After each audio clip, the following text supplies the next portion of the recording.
एक डेंटिस्ट के पास एक पावर होती है, जो भी लड़की उसके साथ ब्रेकअप करती है तुरंत बाद उसकी शादी हो जाती है।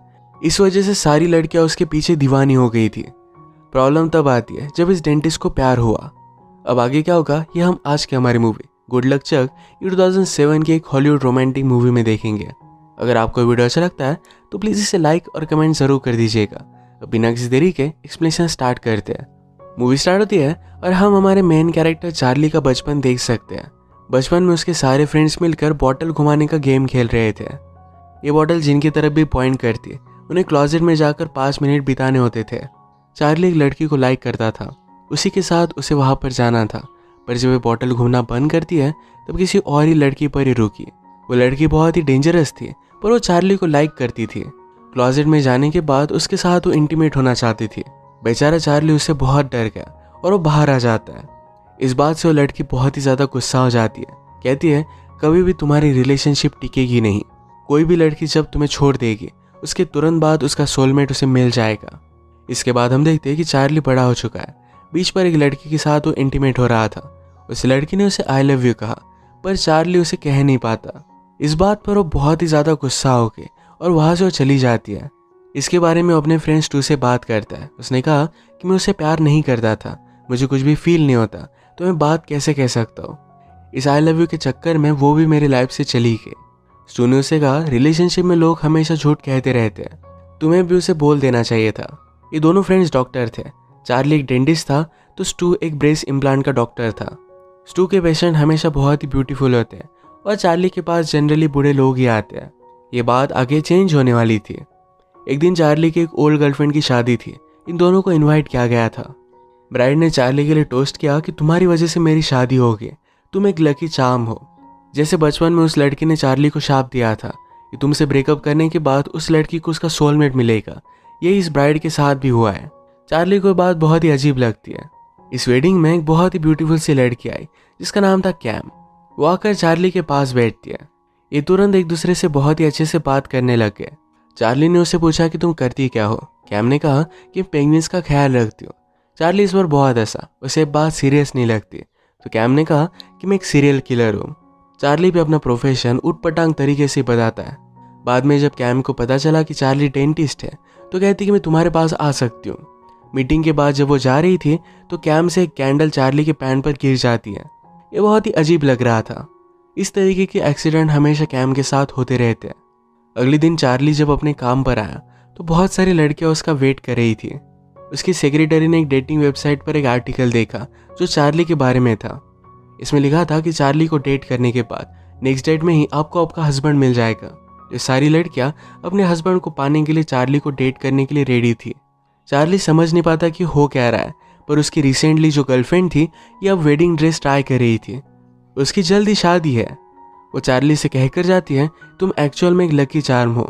घर पर आने के बाद भी उसे बहुत सारी लड़कियों के मैसेज आए हुए थे। इसके बाद हम कैम को काम पर देखते हैं जहाँ वो पेंगुइन्स का ख्याल रखती थी। उसका ब्रदर भी उसके साथ काम करता है जो हमेशा नशे में होता है। तो कैम इस बात पर गुस्सा हो जाती है। इन दोनों में थोड़ी सी फाइट हुई और कैम के ब्रदर ने उसे एक मछली मार कर फेंकी। इस वजह से नीचे गिर जाती है।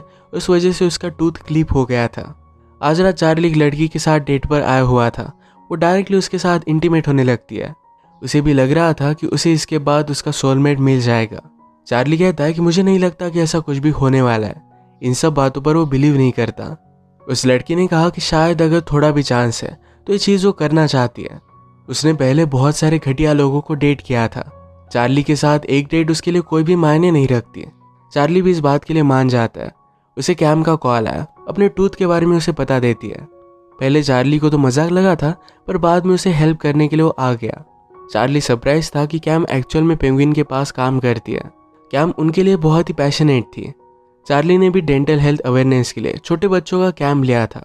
ये बात कैम को बहुत ही अच्छी लगती है। जाते जाते कैम ने चार्ली का ट्रे नीचे गिरा दिया और इसकी नाइव्स डायरेक्टली चार्ली की पीठ में घुस गई।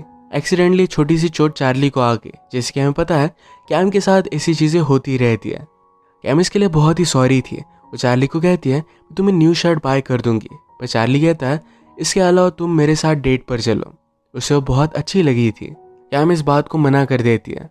वो आजकल किसी को भी डेट नहीं करना चाहती। उसका प्रीवियस ब्रेकअप उसे बहुत ही हार्ट ब्रोकन छोड़ कर गया था। कैम यहाँ से चली गई और फिर से वापस आती है, कहती कि मेरी कार स्टार्ट नहीं हो रही। चार्ली फिर उसे बैटरीज वगैरह लगाकर स्टार्ट करने में हेल्प करता है। अचानक से उससे गाड़ी स्टार्ट हो गई और चार्ली को थोड़ा सा शॉक भी लग गया। इसके बाद कैम ने गाड़ी को ओपन करने की कोशिश की, पर उसकी चाबी भी अंदर रह गई थी।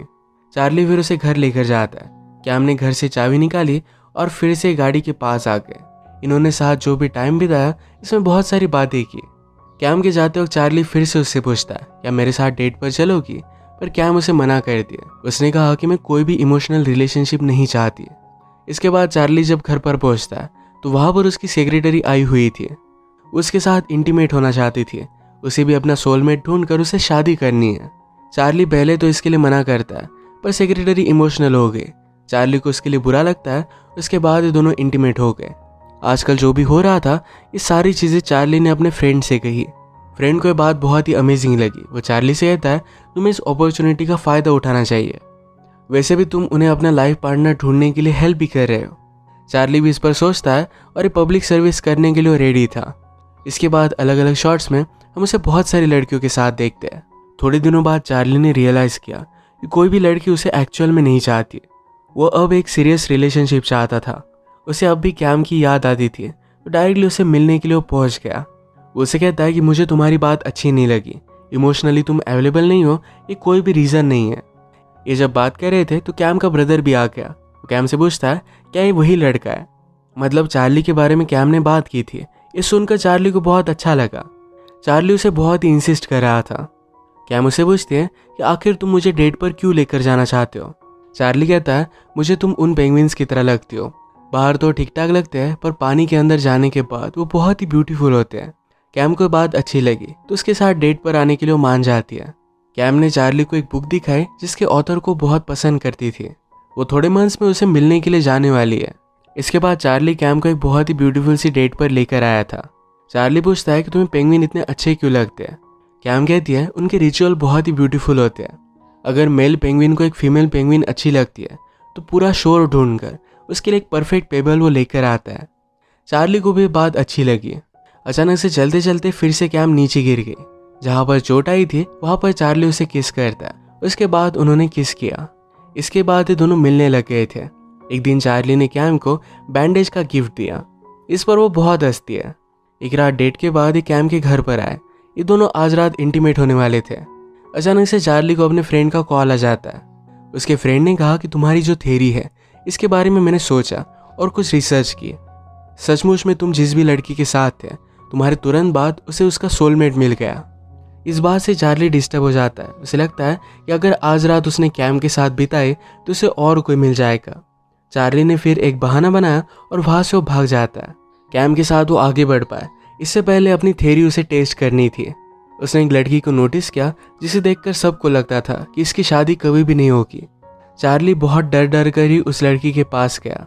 उसे डेट के लिए पूछता है। वो लड़की उसे ज़्यादा सीरियसली लेती नहीं, तो चार्ली ने उसे डेट पर आने के लिए पे किया। ये दोनों डेट पर आए और इंटीमेट हो गए। ये सब चार्ली ने अपनी थ्योरी को टेस्ट करने के लिए ही किया। वो कैम के साथ कोई भी चांस नहीं लेना चाहता, उसे बहुत लाइक करता है।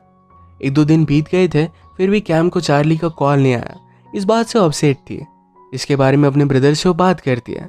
ब्रदर ने कहा, कभी कभी प्यार में ये सब चीज़ें होती रहती है, वो तुम्हें कॉल कर देगा। इसके तुरंत बाद चार्ली का कॉल कैम को आता है।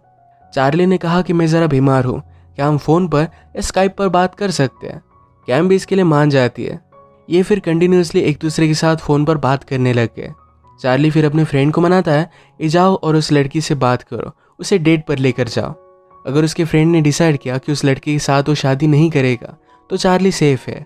वो फिर कैम के साथ अपनी रिलेशनशिप को आगे बढ़ा सकता है। उसका फ्रेंड फिर उस लड़की के साथ डेट पर जाकर आया। एक रात कैम और चार्ली बात कर रहे थे। कैम ने कहा, क्यों ना तुम आज रात मेरे पास आ जाओ। चार्ली उसे मना कर रहा था, तो कैम ने अपनी पिक उसे सेंड की। इनके कॉल के तुरंत बाद चार्ली को अपने फ्रेंड का कॉल आता है। उसने कहा कि मैं उस लड़की के साथ डेट पर गया था, पर मैं उसके साथ शादी नहीं करने वाला। अब चार्ली को बहुत ही सेफ लगता है।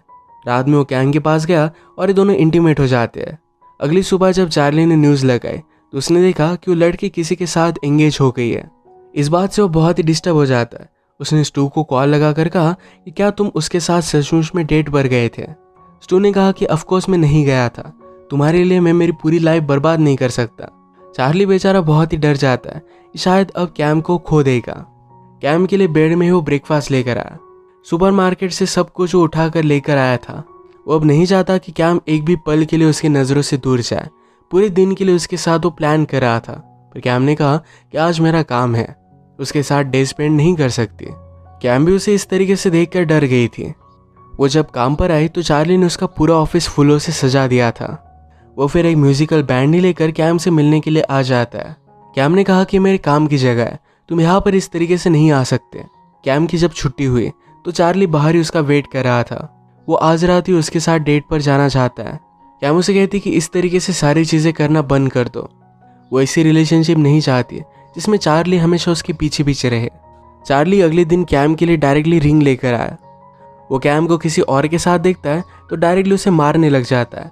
कैम ने उसे समझाया कि वो सिर्फ मेरा फ्रेंड है, तुम ये सब चीज़ें नहीं कर सकते। वो यही पर उसके साथ ब्रेकअप कर लेती है। चार्ली बेचारा सैड होकर बारिश में बैठा हुआ था। उसकी सेक्रेटरी ने उसे देखा। उसकी सेक्रेटरी कहती है, मैं भी एक लड़के से मिली, वो बहुत ही अमेजिंग है, आप बहुत सारी लड़कियों को हेल्प कर रहे हो, इसमें कोई भी गलत बात नहीं। बात करते हुए रास्ते पर चार्ली ने एक बॉटल देखी। अपने बचपन का गेम उसे याद आता है। उस लड़की ने उसे जो शाप दिया था, यही चीज़ें हो रही थी। वो फिर अपने फ्रेंड्स 2 के साथ उस लड़की के घर पर पहुंच गया। उसने उसे बहुत रिक्वेस्ट की, कहा कि तुमने जो भी किया था प्लीज़ उस कर्ज को वापस ले लो। वो लड़की उसे समझाती है कि इस तरीके से कुछ भी नहीं होता, अगर तुम उस लड़की से प्यार करते हो तो सब कुछ ठीक हो जाएगा। चार्ली कहता है कि मैंने सब कुछ चीज़ें गड़बड़ कर दी है, अब मैं उसे फिर से नहीं पा सकता। उसकी फ्रेंड ने कहा तो फिर तुम्हें उसे जाने देना चाहिए, उसकी खुशी में ही तुम्हारी खुशी होगी। आगे सही एक्शन लेने का चार्ली डिसाइड करता है और वहाँ से वो चला गया। कैम हमेशा पेंगुइन्स के बुक के ऑथर को मिलना चाहती थी, तो चार्ली ने कैम के लिए उसे कॉल किया। उस बुक के ऑथर को और कैम को मिलवा देता है। वो उसकी खुशी में ही खुश था। कुछ दिनों के बाद उसका फ्रेंड अचानक से उसके घर पर आया। वो उसे कहता है कैम सिटी छोड़कर अंटार्कटिका जा रही है। चार्ली को ज़रा लेट करने लगा, पर उसे अब लगता है कि कैम से जाकर उसे बात करनी चाहिए। वो जल्दी से एयरपोर्ट पहुंचा। अंटार्कटिका के लिए 2 फ्लाइट्स थे, ये दोनों की टिकट वो बाय कर लेता है। भागकर पहली फ्लाइट पर हो गया, पर वहाँ पर कैम नहीं थी। सेकेंड फ्लाइट में उसे वो मिल जाती है। चार्ली ने उसके साथ जो भी हुआ था इस सारी सिचुएशन कैम को बता दी। उसने कहा कि मैं तुम्हें खोना नहीं चाहता था, मैंने लाइफ में किसी को भी ये बात नहीं की, पर मैं तुमसे प्यार करता हूँ, मैं हमेशा तुम्हारे साथ रहना चाहता हूँ। चार्ली ने रिंग का बॉक्स निकाला, उसमें एक पेबल था। जो रिचुअल कैम को पेंगुइन्स का अच्छा लगता था, उसी के अकॉर्डिंग ये चार्ली ने लाया हुआ है। कैम को भी ये बात बहुत अच्छी लगी। कैम उसे कहती है, मैं सिर्फ 2 दिनों के लिए अंटार्कटिका जा रही थी। ऑथर की ऑलरेडी शादी हो चुकी है और अपने वाइफ के साथ था। इसके बाद चार्ली और कैम में दोनों एक साथ थे। नेक्स्ट सीन में हम चार्ली के स्कूल के फ्रेंड को देखते हैं जिसने उसे शाप दिया था। चार्ली के जाने के बाद उसने अपना एक ओल्ड बॉक्स खोला। उसकी मदद से वो चार्ली का शाप हटा देती है। मूवी के लास्ट सीन में हम कैम और चार्ली को अंटार्कटिका में देखते हैं। एक दूसरे के साथ ये बहुत ही खुश थे। इसी के साथ ये मूवी एंड हो जाती है। अगर आपको वीडियो अच्छा लगा तो प्लीज़ इसे लाइक और कमेंट ज़रूर कर दीजिएगा। ये बहुत सारी मूवीज़ लेकर आता रहता हूँ, तो प्लीज़ इस चैनल को सब्सक्राइब कर दीजिए और बेल नोटिफिकेशन आइकॉन दबाना मत भूलिएगा। हम फिर से मिलेंगे और एक नई मूवी के साथ। तब तक के लिए थैंक यू और आप अपने आप का ख्याल रखिए।